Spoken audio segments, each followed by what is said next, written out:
Hello, everybody. It is I. I wanted to talk about how important I feel grandparent relationships are. And I am and have been um, in the situation better known as parental estrangement.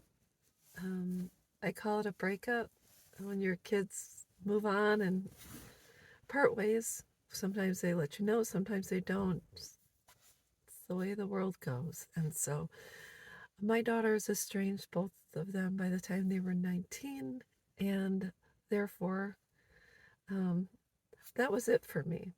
I was no longer a part of their lives after that, except for when my oldest daughter came back. And she came back a number of years after she initially estranged. We reconnected, lived together, then she parted ways again. But my youngest daughter did not. She went on to met a guy, got engaged, got married, has had 4 children, and I have never met my grandchildren. So that's my situation. I'm just going to speak on behalf of when I was a grandchild and the relationships I had with my own grandparents. My paternal grandfather had passed away, I think right before I was born or around that time. And so my paternal grandmother was very involved with us and was a sit on the floor, read a book with you type of grandma. She was hands on and very, very loving, very kind. And so I had a great relationship with her. She was very excited to be with us 4 girls and subsequent her other grandchildren as well. And so I had a very loving paternal grandmother. And I also had a set of maternal grandparents. They were married for a number of years, almost 50 years before my grandfather passed away. And then I think it was around that. But my grandmother, my maternal grandmother, lived to 100. And I can't tell you how fortunate I was to have had these 2 women in my life. They were both God fearing, Catholic, attended church, prayed the rosary. They were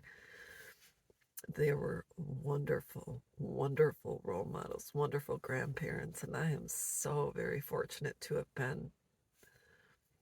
have had them as a part of my life. My paternal grandmother, Helen, we would go to her house, and we would just hang out. She had little racetracks for us, and we would play and we would read. And she would always say we were milk high, or you know, at the milking stage when we were breast high to her. And she was funny because she was so for breastfeeding. She was, and she had one of those rosary cups with the holy water on the way out. So you always had to bless yourself. She had these little licorice candies that she would give us, and castor oil, I think. She'd always, so we wouldn't get sick, something like that. But she was just a wonderful, loving grandmother. She would even come to our house and babysit for us and watch us and spend time with us. And she was just wonderful. And my maternal grandmother, Cecilia, we were very close. I would go and just sit and organize her sewing box for her. I would wind all the thread and make sure everything was straight for her. And I was fortunate enough to have received that before her passing. Actually, I went over one day and I said, Grandma, do you still have your sewing box? I think she was about 95, and she said yes. And I said, can I have it? She said yes. So I got that. And years prior, when I think I was in my 20s or 30s, I would go play Scrabble with her all the time. Once a week, we'd get together, and she came downstairs and she handed me a jewelry box and said, this is for you. It was a bracelet her father had given to her mother, I think as an engagement gift, but it had the name Celia on it, which was what my maternal great grandmother was called. So I received that from her, and she just was just a blessing. You'd walk in and she'd say, go grab a soda from downstairs, and what else do you want? She'd always pack, as I got older, she'd pack up snacks for me to take home with her. She gave me lemon drops. I still have these lemon drops. She kept them in the bag and gave me a bag of lemon drops, and so I still have those. She was just a bless. I just can't believe how very fortunate I am to have had. I consider them extra moms. They were just wonderful, loving, and kind. And I'm fortunate that my daughters knew their grandparents as well. And I want to say I think it's very sad when grandchildren are not allowed to meet their grandparents, their great grandparents, their extended family members, etc., because my life was so enriched because of my experience and the sweet memories I had. And I just can't.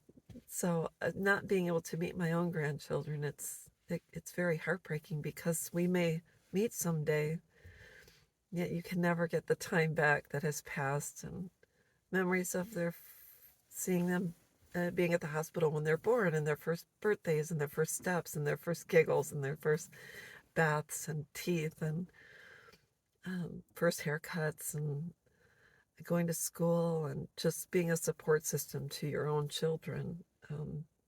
Because I, it's, it really is, there's a huge disconnect, not only when it comes to genealogy, but filling in the blanks about their own parents, our children, about their childhoods and what they liked and what they like to eat. And there's almost a story missing. It's almost, it's a book or a story that's missing from their lives, which they, they should be entitled to. So that's the way it is for me. I just wanted to talk about my experience, and I hope adult sons and daughters really think about it.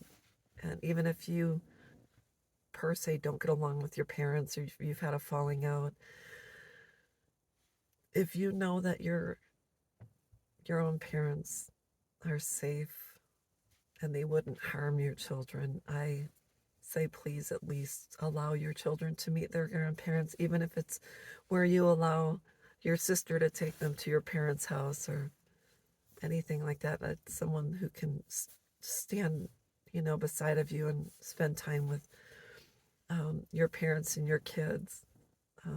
Just think about it. Nobody wants to fight for their grandparents' rights, and certain people don't have grandparents' rights, but just think about it. That's all I have, and I'll be back.